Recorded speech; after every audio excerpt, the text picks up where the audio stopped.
ನಮಸ್ತೆ. ಶ್ರೀ ಗುರುಭ್ಯೋ ನಮಃ. ಶ್ರೀ ಮೂಕಾಂಬಿಕಾ ಮಹಾಸಂಸ್ಥಾನ ಯೂಟ್ಯೂಬ್ ವೀಕ್ಷಣೆ ಮಾಡ್ತಾ ಇರ್ತಕ್ಕಂಥ ಸಮಸ್ತ ವೀಕ್ಷಕರಿಗೂ ಕೂಡ ನಮಸ್ತೆ. ಈಗೆಲ್ಲರೂ ಕೂಡ ನೀವು ಹಿಂದೆ ಗಣೇಶ ಚೌತಿಯನ್ನು ಆಚರಣೆ ಮಾಡಿದ್ದೀರಿ, ಈಗಲೂ ಕೂಡ ಆಚರಣೆ ಮಾಡ್ತಾ ಇದ್ದೀರಿ. ಇನ್ನು ಕೆಲವೊಂದಿಷ್ಟು ಜನ ಆಚರಣೆ ಮಾಡೋರಿದ್ದೀರಿ.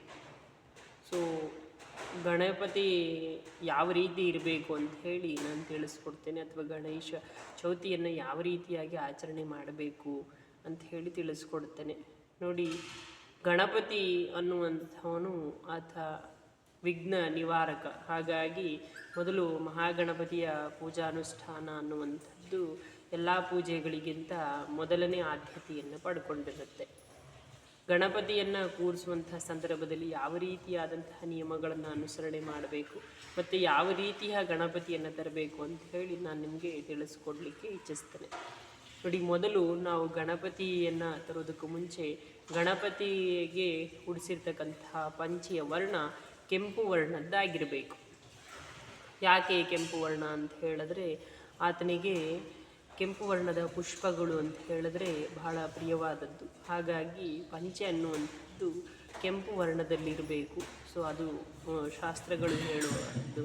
ಹಾಗಾಗಿ ಕೆಂಪು ವರ್ಣದಲ್ಲಿದ್ದರೆ ಬಹಳ ಒಳ್ಳೆಯದು ಅಂತ ಹೇಳಿ.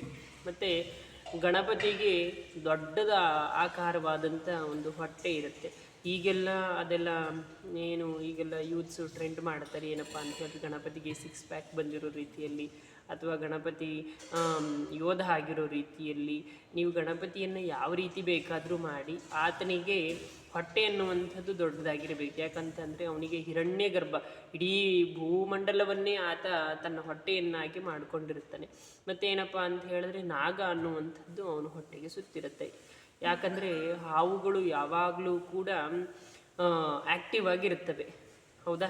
ಸೊ ಹಾಗಾಗಿ ಯಾವಾಗಲೂ ಕೂಡ ಆತನನ್ನು ಪೂಜಿಸುವಂತಹ ಜನರನ್ನು ಆಕ್ಟಿವ್ ಆಗಿಡುವಂಥದ್ದು ಮಹಾಗಣಪತಿಯ ಕರ್ತವ್ಯ. ಹಾಗಾಗಿ ಮಹಾಗಣಪತಿ ಹೊಟ್ಟೆಗೆ ಹಾವನ್ನು ಸುತ್ತಕೊಂಡಿರ್ತಾನೆ. ಮತ್ತು ಇನ್ನೊಂದು ಏನಪ್ಪ ಅಂತ ಹೇಳಿದ್ರೆ, ಆತ 4 ತೋಳುಗಳುಳ್ಳವನಾಗಿರ್ತಾನೆ. ಮತ್ತು ಹಿಂದಿನ 2 ಕೈನಲ್ಲಿ ಪಾಶ ಅಂಕುಶವನ್ನು ಧರಿಸಿರ್ತಾನೆ. ಯಾಕೆ ಪಾಶ ಅಂಕುಶವನ್ನು ಹಿಡಿದಿರ್ತಾನೆ ಅಥವಾ ಧರಿಸಿರ್ತಾನೆ ಅಂತ ಹೇಳಿದ್ರೆ, ನೋಡಿ, ಗಣಪತಿ ಭೂಮಂಡಲವನ್ನು ಆತ ನಿಯಂತ್ರಣ ಮಾಡುವಂಥವನು. ಪಾಶ ಅಂತ ಹೇಳಿದ್ರೆ ಹಗ್ಗವನ್ನು ಹಿಡಿದಿರ್ತಾನೆ. ಯಾಕೆ? ನಾವು ಯಾರಾದರೂ ತರಲೆ ಮಾಡ್ತಿದ್ದಾರೆ ಅಂತ ಹೇಳಿದ್ರೆ ಮೊದಲು ನಾವು ಮಾಡುವಂಥ ಕೆಲಸನೇ ಅವರನ್ನು ಹಿಡಿದು ಹಗ್ಗದಲ್ಲಿ ಕಟ್ಟುವಂಥದ್ದನ್ನು ನಾವು ಮಾಡ್ತೇವೆ. ಹಾಗಾಗಿ ಪಾಶವನ್ನು ಮತ್ತು ಅಂಕುಶವನ್ನು ಹಿಡಿದಿರ್ತಾನೆ. ಯಾಕೆ ಅಂಕುಶವನ್ನು ಹಿಡಿದಿರ್ತಾನೆ ಅಂತ ಹೇಳಿದ್ರೆ, ಆತ ಭೂಮಂಡಲವನ್ನು ನಿಯಂತ್ರಣ ಮಾಡುವಂತಹ ಕೆಲಸವನ್ನು ಮಾಡ್ತಾ ಇರ್ತಾನೆ ಮಹಾಗಣಪತಿ. ಹಾಗಾಗಿ ಆ ಒಂದು ಗಣಪತಿ ಏನು ಮಾಡ್ತಾನೆ, ಹಿಂದಿನ 2 ಕೈಗಳಲ್ಲಿ ಪಾಶ ಅಂಕುಶವನ್ನು ಧರಿಸಿರ್ತಾನೆ. ಮತ್ತು ಅಭಯ ಹಸ್ತವನ್ನು ತೋರಿರ್ತಾನೆ. ಯಾಕೆ? ನಾನಿದ್ದೇನೆ ನಿಮ್ಮನ್ನೆಲ್ಲರನ್ನೂ ಕೂಡ ಕಾಪಾಡಲಿಕ್ಕೆ ಅನ್ನುವಂತಹ ಒಂದು ಅಭಯವನ್ನು ಮಹಾಗಣಪತಿ ನಿಮಗೆ ತೋರಿಸಿರ್ತಾನೆ. ಮತ್ತಿನ್ನೊಂದೇನಪ್ಪ ಅಂತ ಹೇಳಿದ್ರೆ, ತನ್ನ ಎಡಗೈಯ ಹಸ್ತದಲ್ಲಿ ಮೋದಕವನ್ನು ಅಥವಾ ಲಡ್ಡು ಈ ರೀತಿ ಯಾವುದಾದ್ರೂ ಕೆಲವೊಂದಿಷ್ಟು ವಸ್ತುಗಳನ್ನ ಹಿಡ್ದಿರ್ತಾನೆ. ಯಾಕೆ ಅಂತ ಹೇಳಿದ್ರೆ, ಅವನು ವಿಶೇಷವಾಗಿ ಸಂತೋಷಭರಿತನಾಗಿರ್ತಾನೆ. ಯಾವಾಗಲೂ ಕೂಡ ಸಂತೋಷಕ್ಕೆ ಒಡೆಯ ಮಹಾಗಣಪತಿ ಅಂತಲೇ ಹೇಳ್ಬೋದು. ನೋಡಿ, ನಾವು ಸಿಹಿಯನ್ನು ಯಾವಾಗ ಸ್ವೀಕಾರ ಮಾಡ್ತೇವೆ, ನಮಗೆ ಯಾವುದಾದ್ರೂ ಏನಾದರೂ ಖುಷಿ ಆದರೆ ಅಥವಾ ನಮ್ಮ ಮನಸ್ಸಿಗೆ ಏನಾದರೂ ಒಂದು ರೀತಿಯಾದಂತಹ ಖುಷಿಯ ಭಾವನೆಗಳು ಬಂದರೆ ನಾವು ವಿಶೇಷವಾಗಿ ಏನು ಮಾಡ್ತೇವೆ ಅಂತ ಹೇಳಿದ್ರೆ ಸಿಹಿಯನ್ನು ಸ್ವೀಕಾರ ಮಾಡ್ತೇವೆ. ಅದೇ ರೀತಿಯಲ್ಲಿ ಮಹಾಗಣಪತಿ ಆತ ಸಂತೋಷ ಪ್ರಿಯ. ಸೊ ಹಾಗಾಗಿ ಅವನು ಯಾವಾಗಲೂ ಕೂಡ ತನ್ನ ಎಡಗೈ ಹಸ್ತದಲ್ಲಿ ಸಿಹಿಯನ್ನು ಹಿಡಿದಿರ್ತಾನೆ. ಸೊ ಮತ್ತು ಇನ್ನೊಂದು ಏನಪ್ಪ ಅಂತ ಹೇಳಿದ್ರೆ, ಈಗ ಎಲ್ಲರೂ ಕೂಡ ಮಹಾಗಣಪತಿಯನ್ನು ಪ್ಲಾಸ್ಟರ್ ಆಫ್ ಪ್ಯಾರಿಸ್ನಲ್ಲಿ, ಸೊ ಅಂದರೆ POPನಲ್ಲಿ ಯಾವ್ಯಾವುದ್ರಲ್ಲೂ ಮಾಡ್ತಾರೆ. ಸೊ ಅದು ಯಾವುದೂ ಕೂಡ ಶ್ರೇಷ್ಠ ಅಲ್ಲ. ಮಹಾಗಣಪತಿಯನ್ನು ಮಣ್ಣಿನಿಂದಲೇ ಮಾಡಿ ತಗೊಂಡು ಹೋಗಿ ಸರಿಯಾದ ಕ್ರಮದಲ್ಲಿ ವಿಸರ್ಜನೆ ಮಾಡಬೇಕು. ಈಗ ಮಣ್ಣಿನ ಗಣಪತಿಯನ್ನೆಲ್ಲರಿಗೂ ಕೂಡ ತಾವು ಕೂರಿಸಿ ವಿಶೇಷವಾದಂಥ ರೀತಿಯಲ್ಲಿ ಪೂಜಾನುಷ್ಠಾನಗಳನ್ನು ಮಾಡ್ತೀರಿ. ಆದರೆ ಜನಿವಾರ ಹಾಕದನೆಯ ಮಹಾಗಣಪತಿ ಪೂಜೆಯನ್ನು ಮಾಡುವಂತಿಲ್ಲ. ಯಾಕೆ ಅಂತ ಹೇಳಿದ್ರೆ, ಮಹಾಗಣಪತಿಗೆ ಜನಿವಾರ ಅನ್ನುವಂಥದ್ದು ಬಹಳ ಪ್ರಧಾನ ಆಗಿರುತ್ತೆ. ಸೊ ಹಾಗಾಗಿ ಮಹಾಗಣಪತಿ ದೇವರಿಗೆ ಜನಿವಾರ ಹಾಕದೇ ಪೂಜೆ ಮಾಡುವಂತಿಲ್ಲ. ನೀವು ಹುಡುಗರನ್ನೇ ಕೂರಿಸ್ಕೊಂಡಿರ್ತೀರಿ, ಆಗ ನೀವೇ ಪೂಜೆ ಮಾಡ್ಕೊಳ್ತೀರಿ, ಪೂಜೆಯನ್ನು ಮಾಡಿ ತೊಂದರೆ ಇಲ್ಲ. ಆದರೆ ಮಹಾಗಣಪತಿಯನ್ನು ಪ್ರತಿಷ್ಠೆ ಮಾಡುವಂಥ ಸಮಯದಲ್ಲಿ ಅಂದರೆ ವೇದೋತ್ತಮರು, ವೇದ ಮಂತ್ರಗಳನ್ನು ಅರಿತವರು ಬಂದು ಪೂಜೆ ಮಾಡಿದ್ರೆ ಬಹಳ ಒಳ್ಳೆಯದಾಗ್ತದೆ. ಗಣಪತಿಗೆ ಜನಿವಾರ ಹಾಕಿ ಆತನಿಗೆ ಪ್ರಾಣ ಪ್ರತಿಷ್ಠೆಯನ್ನು ಮಾಡಿ ಆನಂತರದಲ್ಲಿ ಗಣಪತಿಗೆ ಪೂಜೆಯನ್ನು ನೀವೇ ಮಾಡ್ಕೊಂಡು ಹೋಗುವಂಥದ್ದು ಉತ್ತಮ. ಮತ್ತು ಈಗಿನ ಯುವಕರೆಲ್ಲ ಏನು ಮಾಡ್ತೀರಿ ಅಂತ ಹೇಳಿದ್ರೆ, ಅಲ್ಲಿ ಗಣಪತಿಯನ್ನು ಕೂರಿಸಿರ್ತೀರಿ, ಬೇರೆ ಬೇರೆ ಹಾಡುಗಳನ್ನೆಲ್ಲ ಹಾಕಿರ್ತೀರಿ. ಮತ್ತು ಗಣಪತಿ ವಿಸರ್ಜನೆ ಮಾಡುವಂಥ ಸಂದರ್ಭದಲ್ಲಿ ಅಲ್ಲಿ ಕೇಳುವಂಥ ಹಾಡುಗಳನ್ನು ಅಥವಾ ಹಾಕುವಂಥ ಹಾಡುಗಳನ್ನು ನಾವು ಯಾರಾದರೂ ಕೇಳಿದ್ರೆ ಅದು ಅಪಭ್ರಂಶವಾದಂತಹ ಸಂಗೀತಗಳನ್ನು ನೀವೆಲ್ಲರೂ ಕೂಡ ಹಾಕ್ತೀರಿ.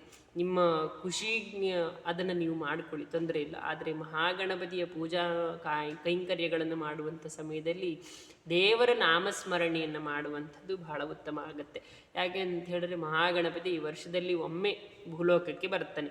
ಆತನಿಗೆ ಸಂತೋಷಗೊಳಿಸಿ ಆತನಿಂದ ಆತನ ಕೃಪೆಯನ್ನು ಪಡೆಯುವಂಥದ್ದು ನಮ್ಮಗಳ ಕರ್ತವ್ಯ ಆಗಿರುತ್ತೆ. ಹಾಗಾಗಿ ಮಹಾಗಣಪತಿ ದೇವರಿಗೆ ಬಂದು ಕೂಡಲೇ ಆತನಿಗೆ ಖುಷಿಪಡಿಸಿ ಕಳಿಸಬೇಕೆ ಹೊರತು ಈ ರೀತಿಯ ಅಪಭ್ರಂಶವಾದಂತಹ ಸಂಗೀತ ಹಾಡುಗಳನ್ನು ಹಾಕಿ ನಾವು ಆತನಿಗೆ ಬೇಸರವನ್ನು ಮಾಡಬಾರದು. ಹಾಗಾಗಿ ಇದಿಷ್ಟು ಏನಿದೆ ಅದು ಮಹಾಗಣಪತಿಯ ಮೂರ್ತಿಯನ್ನು ತರುವಾಗ ಗಮನಿಸಬೇಕಾಗಿರುವಂತಹ ಪ್ರಧಾನ ಅಂಶಗಳು. ಮೊದಲನೆಯದ್ದಾಗಿ ಮಹಾಗಣಪತಿ ಕೆಂಪು ವಸ್ತ್ರವನ್ನು ಧರಿಸಿರಬೇಕು. ಮತ್ತಿನ್ನೊಂದು ವಿಶೇಷವಾದಂತಹ ರೀತಿಯಲ್ಲಿ ಆತನಿಗೆ ದೊಡ್ಡದಾಕಾರವಂಥ ಹಿರಣ್ಯ ಗರ್ಭವನ್ನು ಅಂದರೆ ಹೊಟ್ಟೆಯನ್ನು ಧರಿಸಿರಬೇಕಾಗತ್ತೆ. ಮತ್ತು ವಿಶೇಷವಾಗಿ ಆತ 4 ತೋಳುಗಳುಳ್ಳವನಾಗಿರಬೇಕಾಗತ್ತೆ. ಹಿಂದಿನ 2 ಕೈಗಳಲ್ಲಿ ಪಾಶಾಂಕುಶವನ್ನು ಧರಿಸಿರಬೇಕಾಗಿರುತ್ತೆ ಅಥವಾ ಹಿಡಿದಿರಬೇಕಾಗಿರುತ್ತೆ. ಮತ್ತು ಮುಂದಿನ ಬಲಗೈ ಹಸ್ತ ಏನಿರುತ್ತೆ ಆತ ಅಭಯ ಹಸ್ತವನ್ನು ತೋರಿಸ್ತಾ ಇರ್ತಾನೆ. ಮತ್ತು ಎಡಗೈ ಹಸ್ತದಲ್ಲಿ ಮೋದಕವನ್ನು ಅಥವಾ ಲಾಡುವನ್ನು ಅಥವಾ ಲಡ್ಡು ಇದನ್ನು ಹಿಡಿದಿರಬೇಕಾಗತ್ತೆ. ಇದು ವಿಶೇಷವಾಗಿ ಗಣಪತಿಯನ್ನು ತರಬೇಕಾದ್ರೆ ಅನುಸರಣೆ ಮಾಡಬೇಕಾಗಿರ್ತಕ್ಕಂಥ ಪ್ರಧಾನ ಅಂಶಗಳು. ಸೊ ಈ ರೀತಿ ಗಣಪತಿಯನ್ನು ತರಬೇಕಾಗತ್ತೆ. ಮುಂದಿನ ದಿನಗಳಲ್ಲಿ ಯಾರು ಗಣಪತಿಯನ್ನು ಇನ್ನು ಪ್ರತಿಷ್ಠೆ ಮಾಡಿ ಗಣಪತಿಯ ಚೌತಿಯನ್ನು ನೀವು ಆಚರಣೆ ಮಾಡಲಿಲ್ಲ, ಅವರು ಮುಂದೆ ಏನು ನೀವು ಮಾಡಲಿದ್ದೀರಿ ಅವರೆಲ್ಲರೂ ಕೂಡ ಮಾಡಿ. ಮತ್ತು ಇನ್ನೊಂದೇನಪ್ಪ ಅಂತ ಹೇಳಿದ್ರೆ ಗಣಪತಿಯನ್ನು ಕೂರಿಸುವಂಥವರು ಮುಂದಿನ ಹುಣ್ಣಿಮೆ ಒಳಗಾಗಿ ಕೂರಿಸಬೇಕಾಗುತ್ತೆ. ಪಿತೃಪಕ್ಷದಲ್ಲಿ ಗಣಪತಿಯ ಪ್ರತಿಷ್ಠಾಪನೆ ಅನ್ನುವಂಥದ್ದು ಅದು ನಿಷಿದ್ಧ ಆಗಿರುತ್ತೆ.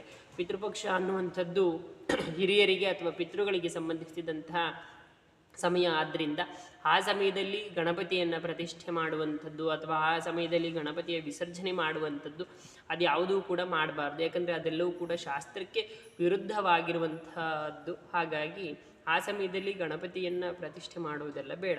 ನೀವೇನನ್ನೇ ಮಾಡೋದಿದ್ರೂ ಕೂಡ 18ರ ಒಳಗಡೆ ಮಾಡುವಂಥದ್ದು ಬಹಳ ಉತ್ತಮ ಆಗಿರುತ್ತೆ. ಈ ರೀತಿಯನ್ನು ಮಾಡಿ ಮಹಾಗಣಪತಿ ಕೃಪೆಯನ್ನು ಪಡ್ಕೊಳ್ಳಿ. ಹಾಗೆ ಮೂಕಾಂಬಿಕಾದೇವಿ ನಿಮ್ಮೆಲ್ಲರಿಗೂ ಕೂಡ ಸಮಸ್ತ ಭಕ್ತರಿಗೂ ಕೂಡ ಸಮಸ್ತ ಸದ್ಭಕ್ತರಿಗೂ ಕೂಡ ಸನ್ಮಂಗಳವನ್ನು ಉಂಟು ಮಾಡಲಿ ಅಂತ ಹೇಳಿ ಪ್ರಾರ್ಥನೆಯನ್ನು ಮಾಡ್ತಾ ಈ ವಿಡಿಯೋವನ್ನು ಇಲ್ಲಿಗೆ ಮುಗಿಸ್ತೇನೆ. ಧನ್ಯವಾದಗಳು. ಶ್ರೀ ಮೂಕಾಂಬಿಕಾ ಮಹಾಸಂಸ್ಥಾನ ಅನ್ನುವಂತಹ ಯೂಟ್ಯೂಬ್ ಚಾನಲನ್ನು ಲೈಕ್ ಮಾಡಿ, ಶೇರ್ ಮಾಡಿ ಮತ್ತು ಸಬ್ಸ್ಕ್ರೈಬ್ ಮಾಡಿ ಮೂಕಾಂಬಿಕಾ ಮಹಾಸಂಸ್ಥಾನ ಯೂಟ್ಯೂಬ್ ಪೇಜನ್ನು ಸಪೋರ್ಟ್ ಮಾಡಿ ಅಂತ ಹೇಳಿ ನಿಮ್ಮನ್ನು ಕೇಳ್ಕೊಳ್ತೇನೆ. ಧನ್ಯವಾದಗಳು.